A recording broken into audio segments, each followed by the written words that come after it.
आकाशवाणी नागपूर. रेवती जोशी आपल्याला ठळक बातम्या देत आहे.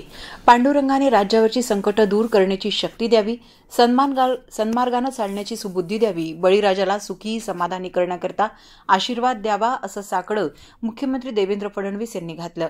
आषाढी शुद्ध एकादशी निमित्त विठ्ठल रुक्मिणीची शासकीय महापूजा आज पहाटे मुख्यमंत्री फडणवीस यांच्या हस्ते सपत्नीक तसंच मानाचे वारकरी कैलास आणि कल्पना या उगले दाम्पत्याच्या समवेत झाली. त्यानंतर मंदिर समितीच्या वतीनं आयोजित सत्कार प्रसंगी मुख्यमंत्री बोलत होते. दरम्यान मुख्यमंत्री देवेंद्र फडणवीस यांच्या हस्ते काल पंढरपुरात विविध उपक्रमांचं उद्घाटन झालं. आषाढी एकादशीसाठी पंढरपुरात मोठ्या प्रमाणावर विठ्ठल भक्त दाखल झालेत. त्यांच्या सोयीसाठी पंढरपूर पालिकेनं जय्यत तयारी केली असून प्रशासनातर्फे चोख बंदोबस्त ठेवण्यात आलाय. राज्यात ठिकठिकाणच्या विठ्ठल मंदिरांमध्ये आज भाविकांनी दर्शनासाठी मोठी गर्दी केली आहे.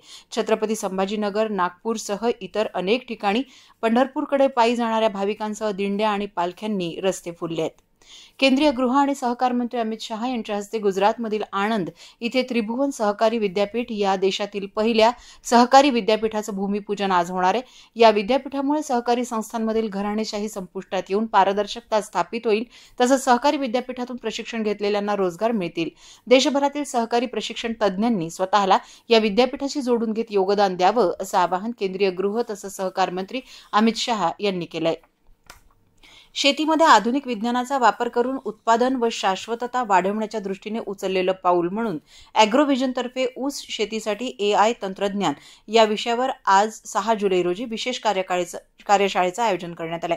दुपारी 1 वाजता NBBS सभागृह, राष्ट्रीय मृदा सर्वेक्षण आणि भूमी उपयोग संस्थान, अमरावती रोड, नागपूर इथे ही कार्यशाळा आयोजिण्यात आली आहे. ॲग्रोव्हिजनचे मुख्य प्रवर्तक, केंद्रीय रस्ते वाहतूक आणि महामार्ग मंत्री नितीन गडकरी यावेळी शेतकऱ्यांना मार्गदर्शन करतील.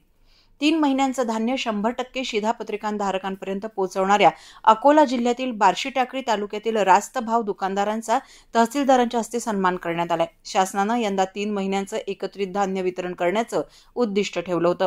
येत्या 24 तासात राज्याच्या सर्वच विभागात पावसाची शक्यता आहे.